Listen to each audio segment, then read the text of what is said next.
ಬೆಂಗಳೂರಿನ ಜಯನಗರದಲ್ಲಿ ಮತ್ತೊಂದು ಬ್ಲ್ಯಾಕ್ ಅಂಡ್ ವೈಟ್ ದಂಧೆಯನ್ನ ಸುವರ್ಣ ನ್ಯೂಸ್ ಇದೀಗ ಹೊರಗಿಡಿರುವಂಥದ್ದು. ಒಟ್ನಲ್ಲಿ ಇಲ್ಲಿ 40% 50% ಪರ್ಸೆಂಟೇಜ್ನಲ್ಲಿ ಈ ಒಂದು ಕೋಟಿ ದಂಧೆ ನಡೀತಾ ಇರುವಂಥದ್ದು. ಈ ದಂಧೆಕೋರರು ಯಾವ ರೀತಿ ವ್ಯವಹಾರವನ್ನ ಕುದುರಿಸ್ತಾರೆ, ಒಟ್ಟಾರೆ ಸುವರ್ಣ ನ್ಯೂಸ್ ನಡೆಸಿದಂತಹ ರಹಸ್ಯ ಕಾರ್ಯಾಚರಣೆ ಯಾವ ರೀತಿ ಇತ್ತು ಅನ್ನೋದರ ಮಾಹಿತಿಯನ್ನ ಕೊಡೋದಕ್ಕೆ ಸ್ವತಃ ರಮೇಶ್ ನಮ್ಮ ರಿಪೋರ್ಟರ್ ನ್ಯೂಸ್ ಡೆಸ್ಕ್ನಿಂದಲೇ ನೇರ ಸಂಪರ್ಕದಲ್ಲಿದ್ದಾರೆ. ರಮೇಶ್, ಮೊದಲೇದಾಗಿ ನಿಮಗೆ ಅಭಿನಂದನೆಯನ್ನ ಸಲ್ಲಿಸಲೇಬೇಕು. ಮತ್ತೊಂದು ಬ್ಲ್ಯಾಕ್ ಅಂಡ್ ವೈಟ್ ದಂಧೆಯನ್ನ ಹೊರಗೆಡವಿದ್ದೀರಿ. ಸೊ ಯಾವ ರೀತಿ ಈ ಕಾರ್ಯಾಚರಣೆ ನಡೆಯಿತು, ಯಾರೆಲ್ಲ ಪ್ರಮುಖವಾಗಿ ಇದರಲ್ಲಿ ಇನ್ವಾಲ್ವ್ ಆಗಿದ್ದಾರೆ ರಮೇಶ್?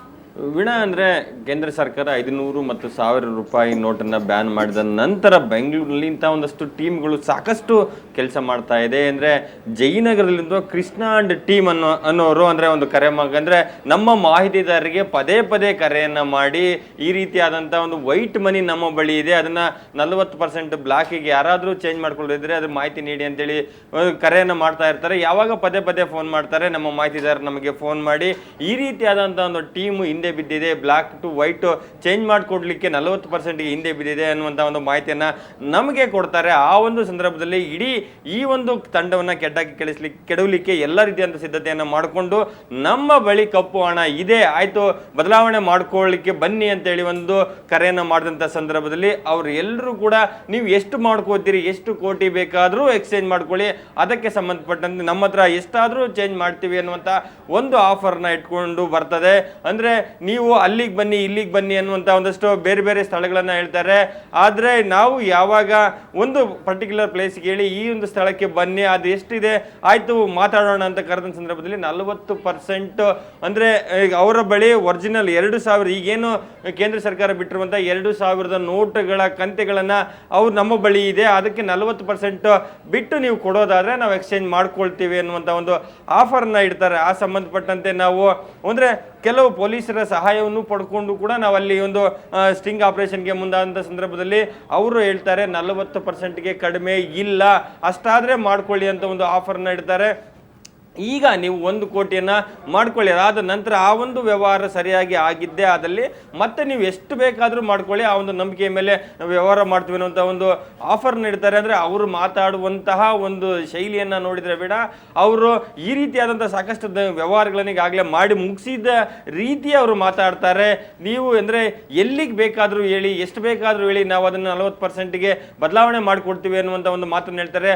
ಆವಾಗ ನಮ್ಮ ತಂಡ ನಾವು ಅವರ ಕೆಡ್ಡಕ್ಕೆ ಬೀಳಿಸಲೇಬೇಕು, ಇವರ ಹಣದ ಮೂಲ ಎಲ್ಲಿದು ಅನ್ನುವಂಥದ್ದನ್ನ ಕಂಡಿಡಲೇಬೇಕು ಅನ್ನುವಂಥ ನಿಟ್ಟಿನಲ್ಲಿ ಸ್ಟಿಂಗ್ ಆಪರೇಷನ್ ಮುಂದುವರಿಸಿ ಅಂದರೆ ರಿಚ್ಮಂಡ್ ಸರ್ಕಲ್ ಇರುವಂಥ ವುಡ್ಲ್ಯಾಂಡ್ ಹೋಟೆಲ್ ಒಂದು ರೂಮನ್ನು ಹಾಕಿ ಅಲ್ಲಿಗೆ ಬರಲಿಕ್ಕೆ ಹೇಳ್ತೀವಿ. ಆವಾಗ ಬರುವಂಥ ಸಂದರ್ಭದಲ್ಲಿ ಅವ್ರು ಹೇಳ್ತಾರೆ ನಮ್ಮ ಬಳಿ ಕೌಂಟಿಂಗ್ ಮಷಿನ್ ಇಲ್ಲ, ನೀವು ಕೌಂಟಿಂಗ್ ಮಷಿನನ್ನು ತೆಗೆದುಕೊಂಡು ಬನ್ನಿ ಅಂತ ಹೇಳ್ತಾರೆ.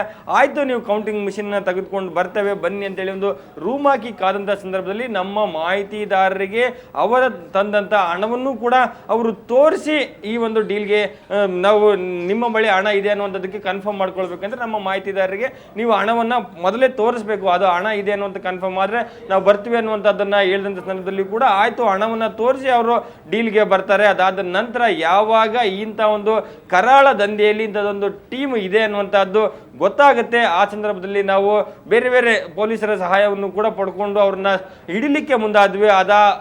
ಅಂದರೆ ವುಡ್ಲ್ಯಾಂಡ್ ಹೋಟೆಲ್ಗೆ ಬಂದಂಥ ತಂಡವನ್ನು ಕೊನೆಗೂ ಕೆಡವಲು ಯಶಸ್ವಿಯಾಗಿರುವಂತದ್ದು. ಈ ಒಂದು ಟೀಮ್ನ ಹಿಂದೆ ಯಾರಿದ್ದಾರೆ, ಇವರಿಗೆ ಹಣವನ್ನು ಅಂದ್ರೆ ವೈಟ್ ಮನಿಯನ್ನ ಸಪ್ಲೈ ಮಾಡ್ತಾರೆ ಯಾರು ಅನ್ನುವಂಥದ್ದು ಕೂಡ ಸಾಕಷ್ಟು ಪ್ರಶ್ನೆಗಳಾಗಿರುವಂಥದ್ದು. ಆ ಸಂಬಂಧಪಟ್ಟಂತೆ ಪೊಲೀಸರು ವಿಚಾರಣೆಯನ್ನ ಕೂಡ ನಡೆಸಿರುವಂತದ್ದು. ವೀಣಾ, ಒಟ್ಟಾರೆ ಬೆಂಗಳೂರಿನಲ್ಲಿ ನಾವು ಅವರ ಬಳಿ ಮಾತಾಡೋ ಸಂದರ್ಭದಲ್ಲಿ ಕೇವಲ ನಮ್ಮದೊಂದು ತಂಡ ಅಲ್ಲ, ಈ ರೀತಿಯಾದ ಬೇರೆ ತಂಡಗಳು ಬೇರೆ ಒಂದಷ್ಟು ಸೆಂಟರ್ಗಳಿದೆ, ಅದರಲ್ಲಿ ನೀವು ಎಷ್ಟು ಕೋಟಿ ಬೇಕಾದರೂ ನಾವು ಬದಲಾವಣೆ ಮಾಡ್ಕೊಳ್ತೀವಿ ಅನ್ನುವಂಥ ಒಂದು ಮಾತನ್ನ ಹೇಳ್ತಾರೆ. ಅದನ್ನ ನೋಡಿದ್ರೆ ಬೆಂಗಳೂರಿನಲ್ಲಿ ಈ ರೀತಿಯಾದಂಥ ಒಂದು ಬ್ಲಾಕ್ ಅಂಡ್ ವೈಟ್ ಗೆ ಬದಲಾವಣೆ ಅಂತ ಮಾಡುವಂತ ಟೀಮ್ಗಳು ಸಾಕಷ್ಟು ವರ್ಕ್ ಮಾಡ್ತಾ ಇದೆ ಅನ್ನುವಂಥದ್ದು ಕೂಡ ಇಲ್ಲಿ ಸ್ಪಷ್ಟವಾಗಿ ಗೊತ್ತಾಗ್ತಾ ಇರುವಂತದ್ದು. ರಮೇಶ್, ಥ್ಯಾಂಕ್ ಯು ತಮ್ಮೆಲ್ಲ ಮಾಹಿತಿಗಾಗಿ. ಒಟ್ಟಿನಲ್ಲಿ ಈ ಒಂದು ದಂಧೆಯಲ್ಲಿ ಕೇವಲ ಒಬ್ರು ಇಬ್ರು ಮಾತ್ರ ಅಲ್ಲ, ಜಾಲನೇ ಇದೆ. ಆ ಜಾಲವನ್ನ ಭೇದಿಸಬೇಕಷ್ಟೇ. ಪೊಲೀಸರು ಈ ಬಗ್ಗೆ ಪ್ರಾಮಾಣಿಕವಾಗಿ ಮುಂದಾಗಬೇಕು ಅನ್ನೋದೇ ನಮ್ಮೆಲ್ಲ